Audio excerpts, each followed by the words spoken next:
ado, it's over to you, Mr. Murthy. Well, thank you very much for this opportunity to the youngsters. I'm always very excited to speak to youngsters because that is the most important asset that this country has. And we have to make sure that this asset becomes more and more and more valuable. Now, your current initiative is one such initiative. Therefore, to be part of this initiative is a privilege. Now, I have been asked to speak about some of the lessons that I learned from my parents, my teachers, and my bosses. I'll try and talk about these lessons because it is these lessons that help me to become a better and more productive human being than what I was when I was. Let me talk a little bit about my family first.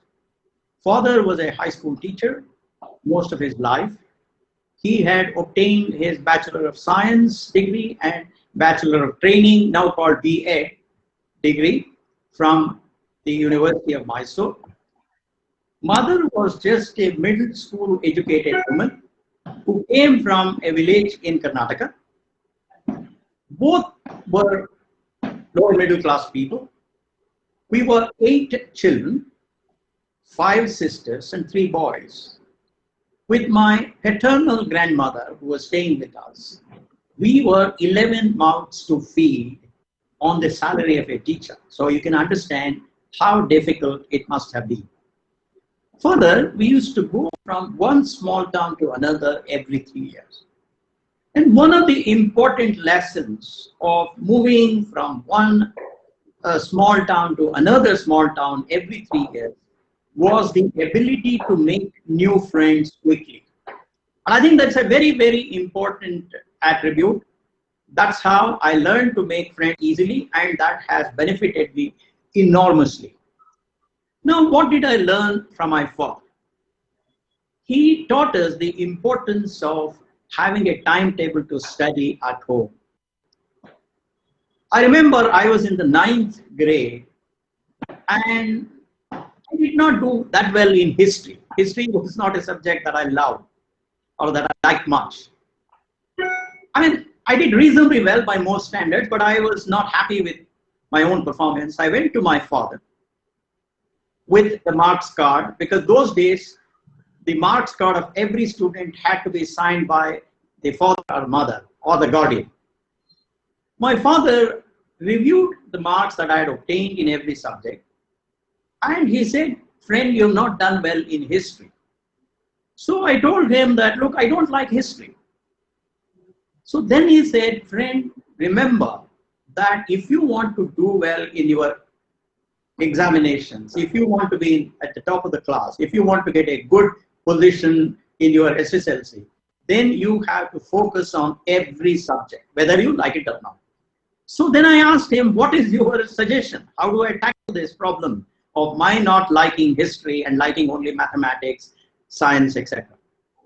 Therefore, he said, friend, write down a timetable every day and apportion the timetable to every one of the subjects and make sure that you apportion a little bit more time to the subjects that you do not like or that you are weak in, and strictly follow that timetable. The good thing about such an advice was that I did well even in history in my SSLC. The second lesson that he taught me was the importance of aiming higher and higher and having high aspirations. I remember I got the 4th rank for the state of Karnataka in my SSLC. Those days, about 105,000 children took the SSLC examination, and I was declared the 4th in the state. So I went to my father and told him I got the 4th rank. He didn't say much positive thing, but he only asked the question, what happened to your other 3 ranks? I was a little bit upset. I went to my mother and told her, I said, how could father say this? Then she said, no, you see, in our culture, parents are not supposed to appreciate the children. Those days, it was like that. You know, somehow the culture was that you don't appreciate your children in front of others or in front of them, because they all believe that it would go to their head and they would not perform. So therefore, this is his way of encouraging. So I studied harder and I obtained the third rank for the university in my pre-university course. Those days, there were only two universities in Karnataka, Mysore University and Karnataka University. And probably about 30,000 students took the pre-university exam. I was declared the third. This time, I didn't go to him. He himself came and he said, you know, I'm very happy that you took my advice, well, that you have to work harder and harder, and you have improved one, but remember that there are two more positions for you. So therefore, he taught me the importance of aiming at the global best. He taught me the importance of aiming for the best stuff and then working harder and harder. The third thing that I learned from my father was the importance of English language. He told us, his children, all the 8 children, that English is the most powerful channel to the world's knowledge. And if we want to succeed in life, we have to become good in English. Therefore, what he did was, he spoke to us in English, he spoke to his children in English, mother spoke to her children in Kannada. So therefore, the children learned both English and mother tongue. In fact, my wife and I did the same thing for our children, Akshata and Rohit. Now, he also introduced us to the habit of reading classics every Sunday for 2 hours. Between 9 a.m. and 11 a.m., we would all be made to sit on the floor in our house and read classics like Shakespeare, Wordsworth, Alexander Dumas, Samuel Johnson, etc. And he would go from one kid to the next and ask, did you understand this? He would ask 1 or 2 questions and then help us. And he would also ask us, what new words did you learn? What new idioms did you learn? Etc. etc. I think that was very, very helpful. I want every one of you to learn that there is no hope for you if you do not learn English well. My father also taught me the importance of teamwork.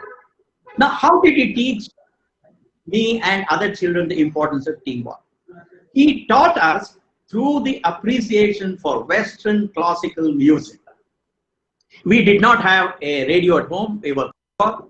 So therefore, what he would do was, he would take us, 4 or 5 of our children, to his friend's house. Those days, All India Radio used to play Western classical music between 10 a.m. and 11 a.m. every Sunday. He would make us sit and listen to the radio in his friend's house.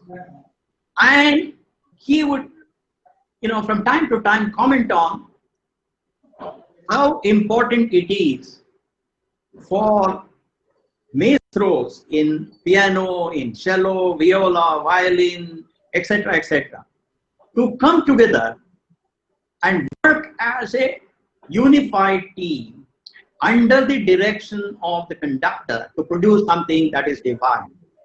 He said, therefore, what you can learn from Western classical music is you can learn teamwork. Unfortunately, in India, it is jugalbandi. I have to prove smarter than you, the tabla fellow has to prove smarter than the veena person has to prove smarter than the flute fellow, etc., etc. So I want every one of you to please remember to have some appreciation for Western classical music, because Western classical music teaches you to appreciate teamwork. Now, what did I learn from my mother? She taught us that happiness comes from giving and sacrifice. My father had lots of friends. He would bring them to our place without telling my mother for dinner. And you see, we were 11 mouths. So mother always made sure that there was about 20% extra food, because one child or another may eat a little bit more each day. However, when you bring 3 unannounced guests, That was a little bit difficult because poor woman, she used to cook on a wood stove, and by the time food was ready, it was 9 p.m. No, so she would very happily, smilingly serve all the guests, and she would go hungry. And he would never show a single sign of unhappiness that these people came unannounced, that father brought them. So we used to get a little bit upset, and we used to ask her, why are you doing it?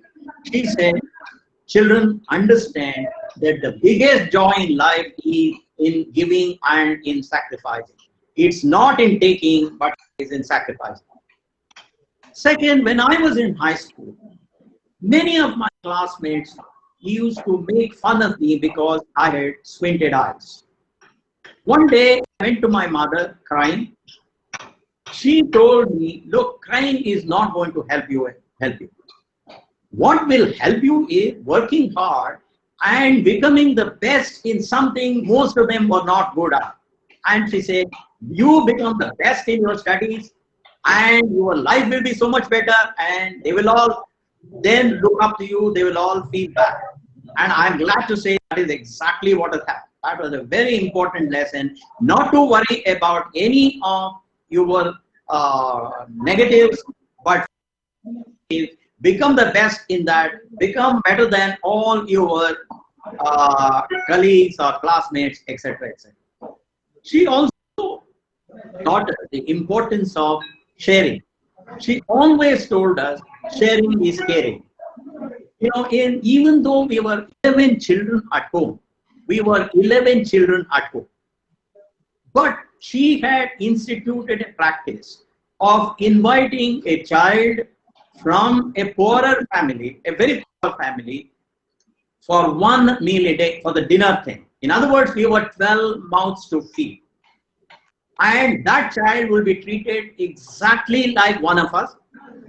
The same food, same amount of food, the same amount of care would be shown. Now that, I don't know how many of you are from Karnataka, that scheme is called, that practice is called Varanna. That means once a week, you invite a child from a poorer family for a meal with you. Therefore, she used to invite nine children for 9 meals, that is 7 dinners and then 2 lunches on Saturdays and Sundays. Now, what did I learn from my teachers in school? Now, I had a very tough high school headmaster called Mr. K.V. Narayan. He is no more. He used to teach us chemistry.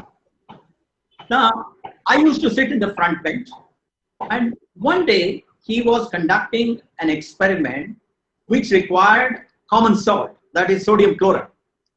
And he was trying to put a little bit of sodium chloride into the test tube. And he was so careful to put as little sodium chloride as possible into the test tube that a classmate of mine who was sitting next to me, called Ananta Srinivas Prasad, he burst out laughing. Mr. K.V. Narayan, our teacher, stopped his experiment. He came to our bench and then he asked my friend, young man, why did you laugh? What was so funny about what I was doing? You see, children are generally more honest than elders. So this young man said, sir, you were extremely stingy with common salt, which is so cheap. And then Mr. K.V. Narayan said something which has stuck in my mind even after 60 and odd years. And that shaped how I ran Infosys. And he said, young man, remember that this common salt belongs to this school. It is the community property. It belongs to you. It belongs to all the students in this class. It belongs to all the teachers. It belongs to all the peons in the class. Therefore, this is community property, and we have to treat this community property very, very carefully. He said, on the other hand, please come to my house at the end of the school today. I will take you to my house and I will give you a jar full of common salt free, because that is my personal property. I have every right to treat it the way I want. On the other hand, this common salt is the school property, is the community property, and therefore I have to treat it with utmost care. Now, what did I learn from my bosses. I think we have another, how many minutes are there? Yeah, another, yes, sir. Yes, sir. Okay, I'll just take, if possible, 2 examples and I'll finish. You know, one of the things that I learned from my boss in Paris, I used to work as a member of an as one of the 18 member teams that produced an operating system software. That operating system software was used for developing applications for handling air cargo at Charles de Gaulle Airport in Paris. His name was Colin Boucher. He was an Englishman from South Africa. When you test an operating system, it's not easy as testing a simple program where only you are involved. When you test an operating system, if your program bombs, all that you got those days was a 400-page long hexadecimal listing. That's all. Everything on those 400 pages of computer printout was nothing but hexadecimal characters. You had to go through various tables and finally find out whose program was at fault. It was a Friday evening, 5 p.m. I was in charge of file management. My program was in charge of allocating disk blocks to any user and filling it up with zeros if the user wanted numeric characters, or are going to use that block for numeric characters, or it's going to put in alphanumeric characters if it was if the user wanted to use it for alphanumeric. So my program bombed, and then I found that I had completely wiped out the entire disk, all the disks. And those days we built the operating system using punch cards. Anyway, we found that the alignment of the backup tape had gone wrong. So the previous weekend's backup did not work.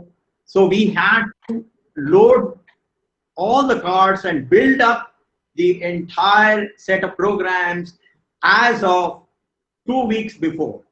And my boss, I called my boss, he came and he asked me how much time will it take. All my friends went away because in the West, you know, 5 p.m. on Friday, nobody wants to stay in the office. So I told him, I said it may take about 24 hours.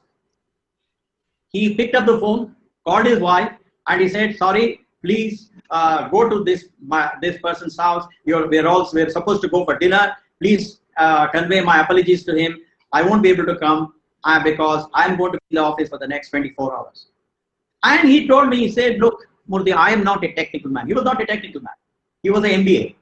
He said, however, I am the boss. I will take the full bottom line responsibility for this. I will sit with you. I will bring you coffee, dinner, breakfast, whatever is required. And I will keep encouraging you. I will keep supporting you. But you have to do it. And you know, I worked hard, and by about 4 p.m. on Saturday afternoon, I completed the task. And at that point of time, I was very young.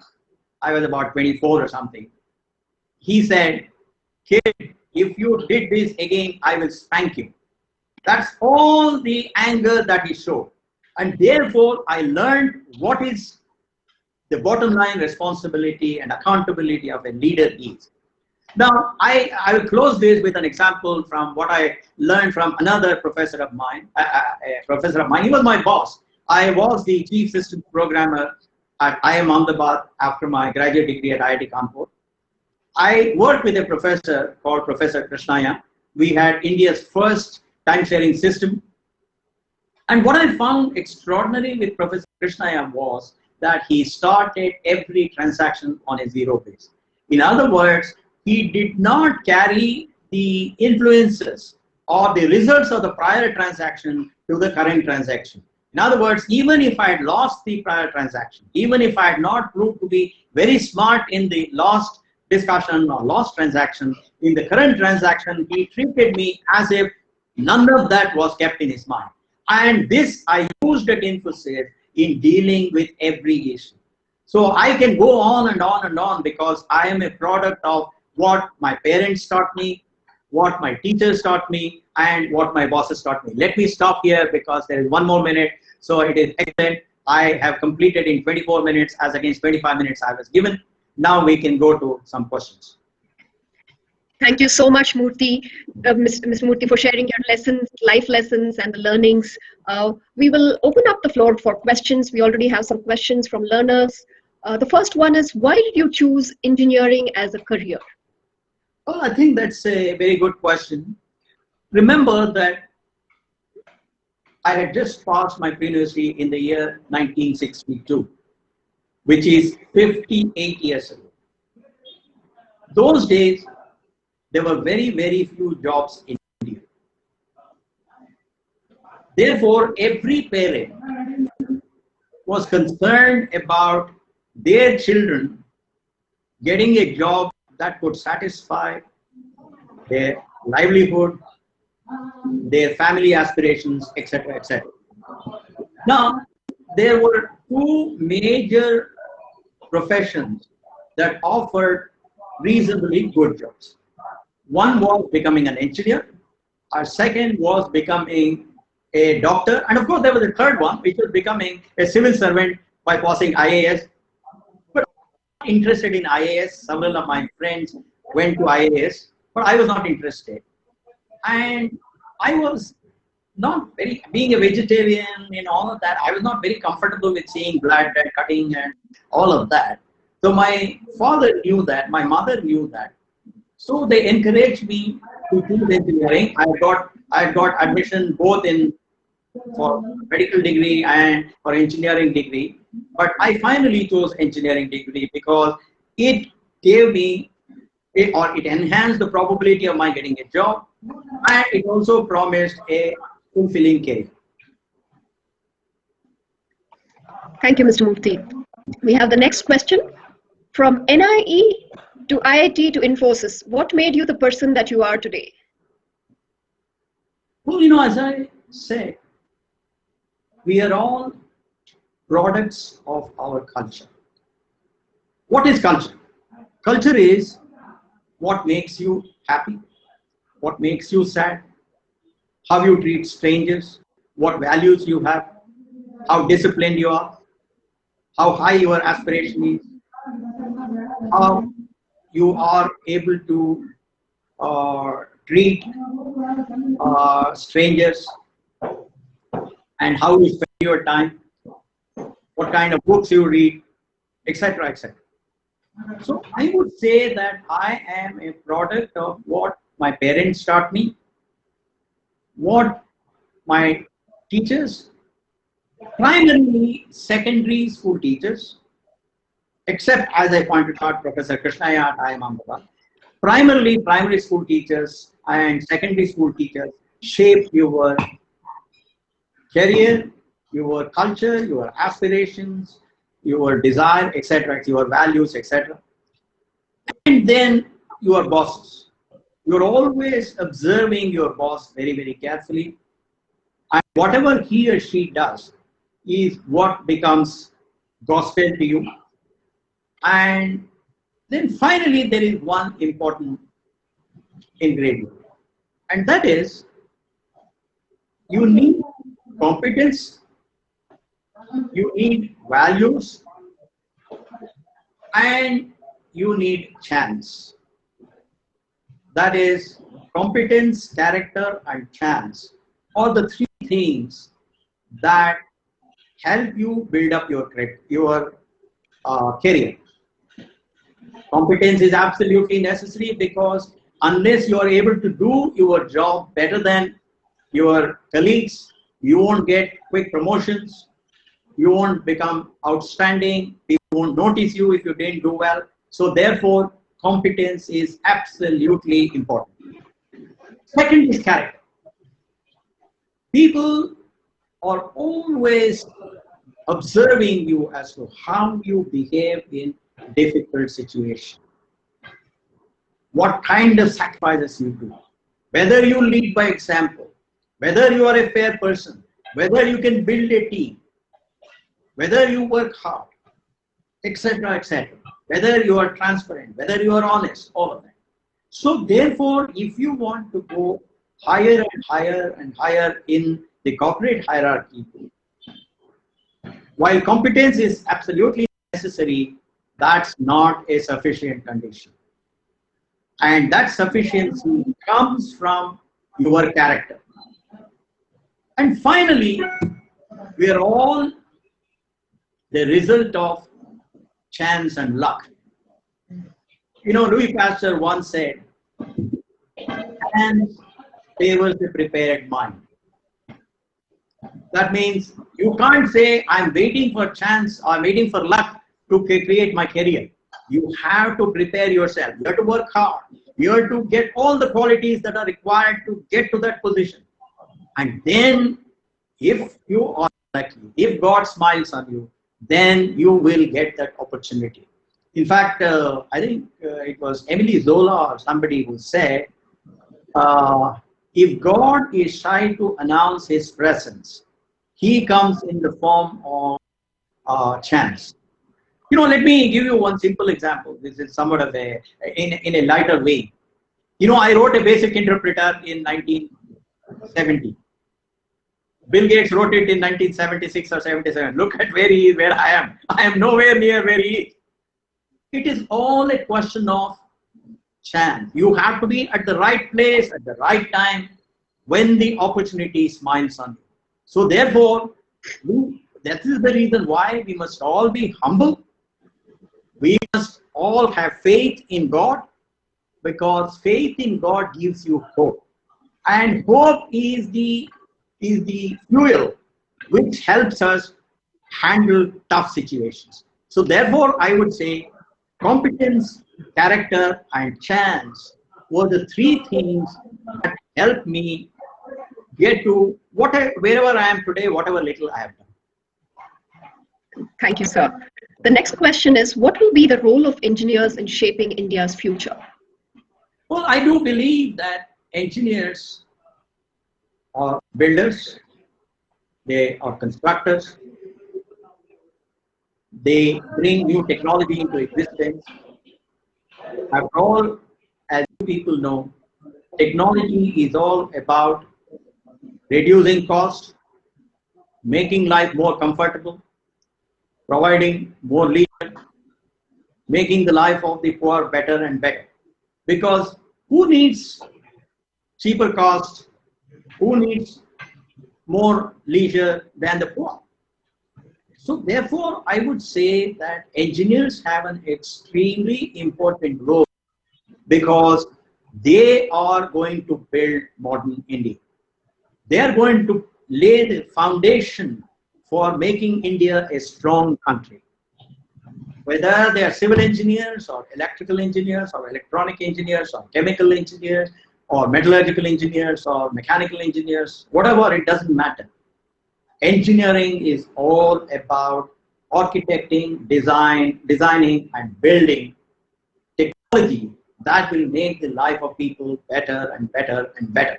So I do believe that engineers will have a big role in building India. But this current practice of everybody and his brother becoming a programmer, I think that is not a good thing. I am not in favor. We need to build bridges. We need to construct factories. We need to build power plants. We need to build nuclear plants. We need to build ships. We need to build airplanes. So our engineers should not all run to becoming programmers. I think that is the wrong thing. They have to follow what brings them joy, what they enjoy, and the country needs all kinds of engineers. Yeah. Thank you, sir. The next question is, while you were building Infosys, you must have tackled many challenges. Did you feel like giving up at any point and settling for a job instead of being an entrepreneur? Well, you know, the good thing about the Infosys founders is that they were high in aspiration, they were confident, they were hardworking, they had good values, but we had very little money. For the first 13 years or so, none of us had a car. All of us lived in rented houses. So therefore, there was a little bit of dissatisfaction amongst at least some of the wives, spouses. We had an opportunity for selling the company for just $1 million in 1990. I assembled all my people. There were 2 or 3 of my colleagues who were in the US, and the remaining 3 were in India. My style was first to listen to all of them and then say what I felt. Everybody finally agreed to sell the company. But when it was my turn, I said, no, I have gotten adjusted to making these sacrifices. I'm enjoying every minute. I lead a very simple life. My wife believes in simplicity. So therefore, I have no need for extra money. And this is it. This was my dream when I left Paris, hitchhiked, and came to India, because I wanted to be an entrepreneur. So I'm not going to give up at this stage. I want to continue. If you people want, I will buy you people out. They were all surprised because they knew I had no money. Then slowly, one by one, they came to my side. And I said, from now onwards, we will not talk about giving up anytime. We will be only positive. Let me give you some simple examples of how that decision has benefited us. As against $1 million, today the company is worth 53 billion, which is 53,000 million. In other words, 1 rupee that day has become 53,000 rupees. So therefore, there are whatever 7 billionaires in the company, 6 billionaires, one of them left. So I think while we had that option, while some of us wanted to give up, God gave us the wisdom not to take that decision, and the rest is history. Thank you, sir. In an environment where marks matter more than knowledge, how should an engineer focus on building conceptual understanding? No, what my father and my teachers always said was that whenever you study, you understand the theory behind it, you understand the principles behind it, and you apply it to other situations. Getting marks is only applying that knowledge rather than learning by heart. Learning by heart, learning by rote has absolutely no value. None of the people who get high marks by the method of learning by rote will go high in life. Only those who actually learn the principles behind it, the theory behind it, the foundation behind it, these are the people that will go to innovate and create newer and newer things. They will get more and more respect. They can become very good entrepreneurs. So therefore, I would say that when you study something, please understand the concepts behind it, understand the theory behind it, and try and apply it to different situations, and try and solve problems from textbooks other than what is being used in the classroom. I don't know how many of you have opportunity of studying abroad. One thing I found about undergraduate studies abroad, particularly in the US, UK, is that whatever problems they gave in the examination, you cannot solve by rote learning. You have to think, and everything is about an applied situation.